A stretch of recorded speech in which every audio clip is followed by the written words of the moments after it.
अब आप सुने जगन्नाथ की कटहल का कथा। एक समय रघुदास नाम के भगवान रामचंद्र के एक महान भक्त थे। वो पुरी में जगन्नाथ मंदिर के सिंह द्वार के पास एक बड़ी छतरी के नीचे रहते थे। एक बार जब वो भगवान जगन्नाथ के दर्शन करने गया तो उन्होंने जगन्नाथ की वेदी पर राम, लक्ष्मण और सीता को देखा। उस दिन से उन्हें विश्वास हो गया कि भगवान जगन्नाथ भगवान रामचंद्र से भिन्न नहीं है। एक बार रघु ने भगवान जगन्नाथ के लिए एक अच्छी माला तैयार की और पुजारी को भगवान को चढ़ाने के लिए दिया, लेकिन पुजारी उसे चढ़ाना नहीं चाहता था क्योंकि रघु ने केले के पेड़ की छाल से बनी डोरी का इस्तेमाल किया था।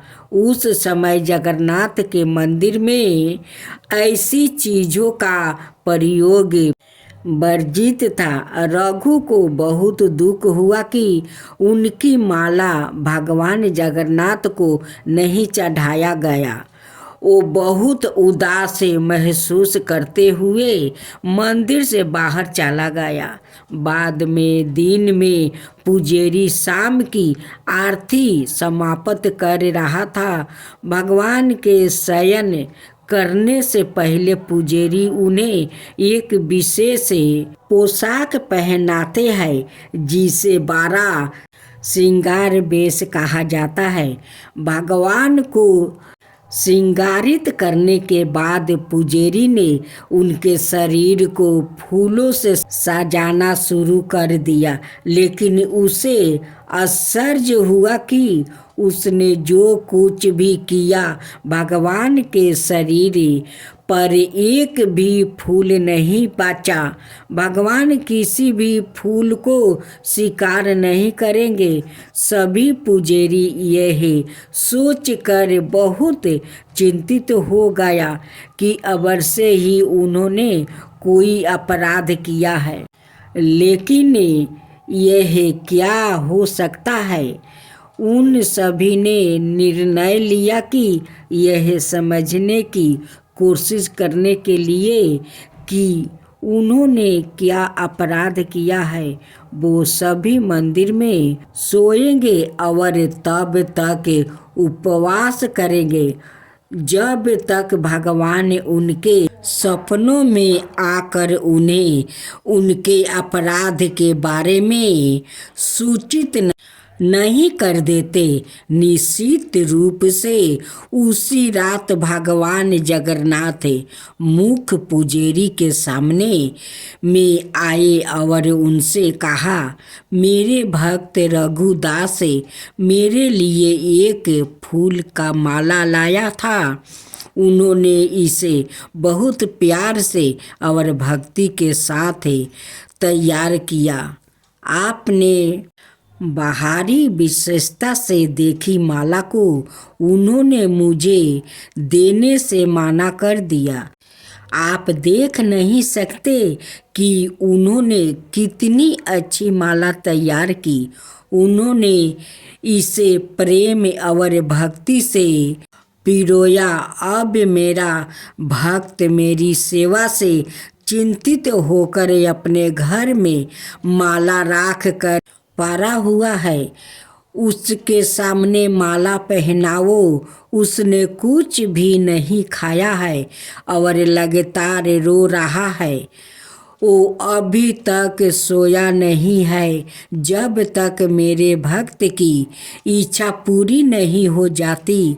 मैं आपसे कोई माला कैसे स्वीकार कर सकता हूँ और शांति से सो सकता हूँ। परंतु प्रधान पुजारी जाग गया और उसने अन्य पुजारियों को सारी बात बताई। तब वो सभी रघुदास के पास गया और अपना अपराध समझाया और उनसे अपनी माला भगवान जगन्नाथ को देने के लिए कहा। यह सुनकर रघुदास बहुत प्रसन्न हुए कि भगवान इतने दयालु है कि वो सवाए उनकी माला स्वीकार करने की प्रतीक्षा करा रहे हैं। रघुदास परमानंद में थे। एक बार रघुदास बहुत गंभीर रोग से पीड़ित हो गया। उनकी तबीयत इतनी खराब हो गई कि वो बिस्तर से उठ भी नहीं पा रहे थे। उन्हें अपने बिस्तर में ही मल त्याग करना पड़ा। बदबू बहुत बुरी थी। रघुदास बहुत बीमार होने के कारण खुद ही मदद करने में असमर्थ होकर बेहोश हो गया। एक छोटा लड़का रघुदास की सेवा के लिए आ रहा था। उन्होंने अपने शरीर को साफ किया और चंदन लगाया और गंध को दूर करने और कमरे को शुद्ध करने के लिए अच्छी सुगंधित चीज़ों पेश की। जब रघु को होश आया तो उन्होंने पाया कि वो लड़का सवाए भगवान जगन्नाथ थे। रघु ने भगवान जगन्नाथ से कहा, मेरे प्रिय भगवान, आप यहाँ क्या कर रहे हैं? मेरी यह नियम सेवा करके आप मुझे अपराधी बना रहे हैं। मैं आपसे सेवा प्राप्ति करके और अधिक पापी बन रहा हूँ। हे भगवान, आप बहुत दयालु है। आप ब्रह्मांड के स्वामी है। आप सब कुछ करने में समक्ष है। यदि आप चाहे तो आप मेरी बीमारी को आसानी से ठीक कर सकते हैं। मुझे ठीक करने के बजाय आप मेरी यह नियम सेवा क्यों कर रहा है?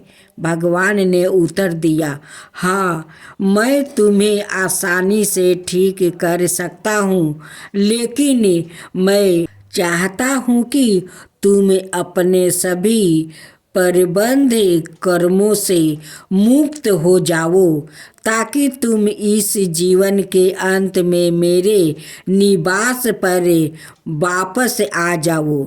तुम्हें यह भी जानना चाहिए कि जैसे कि मेरे भक्तों को मिलता है, मेरी सेवा करने से सुख मिलता है, मुझे भी अपने भक्तों की सेवा करने से सुख मिलता है।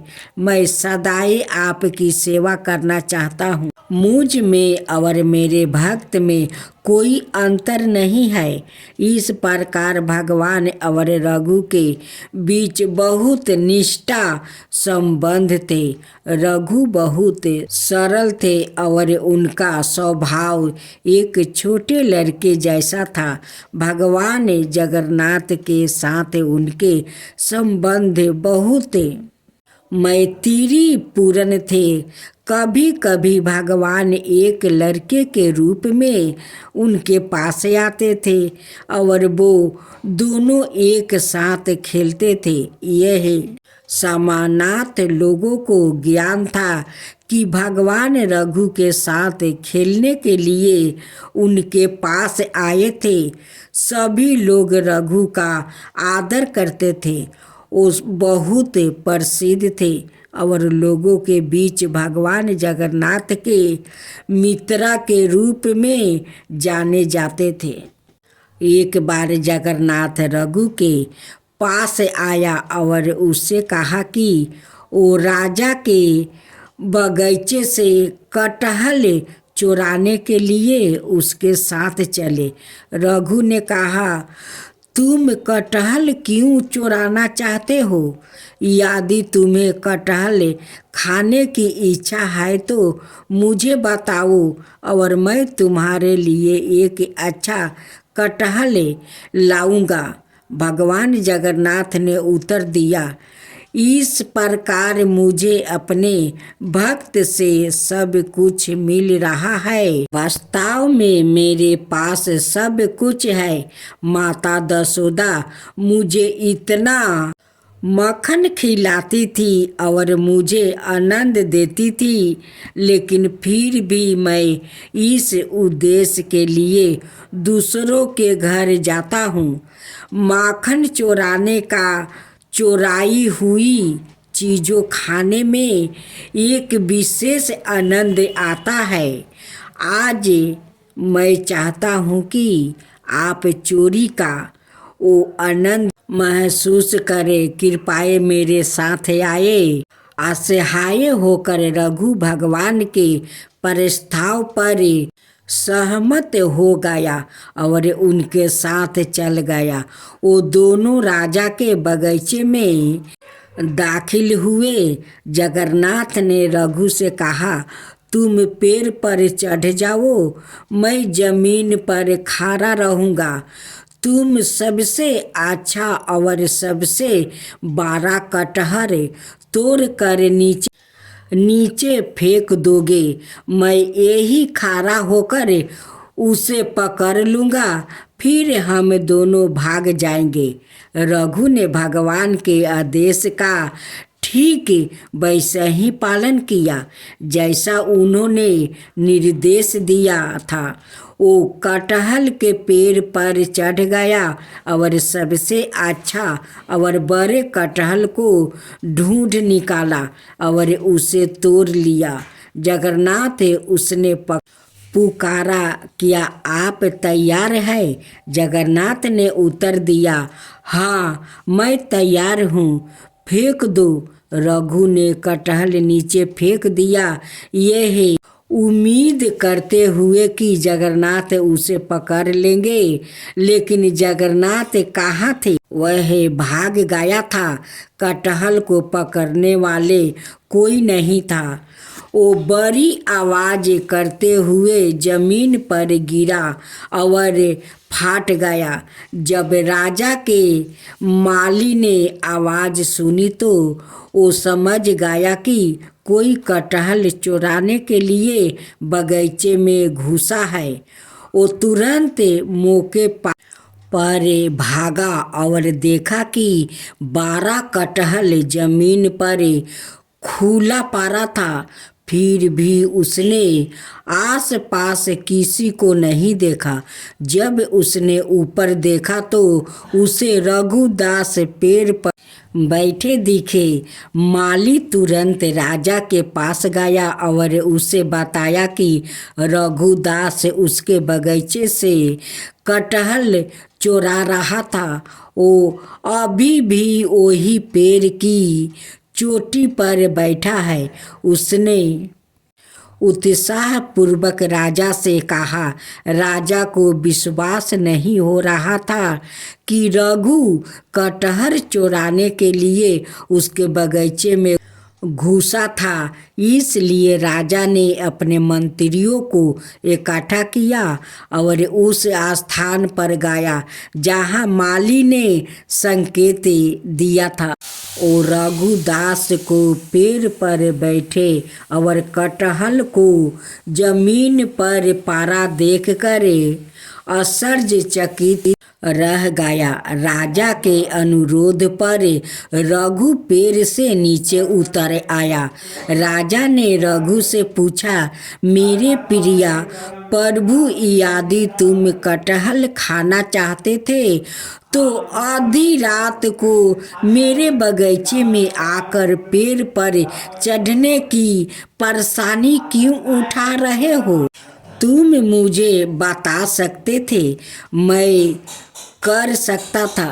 कटहल उठाया और तुम्हारे घर भेज दिया।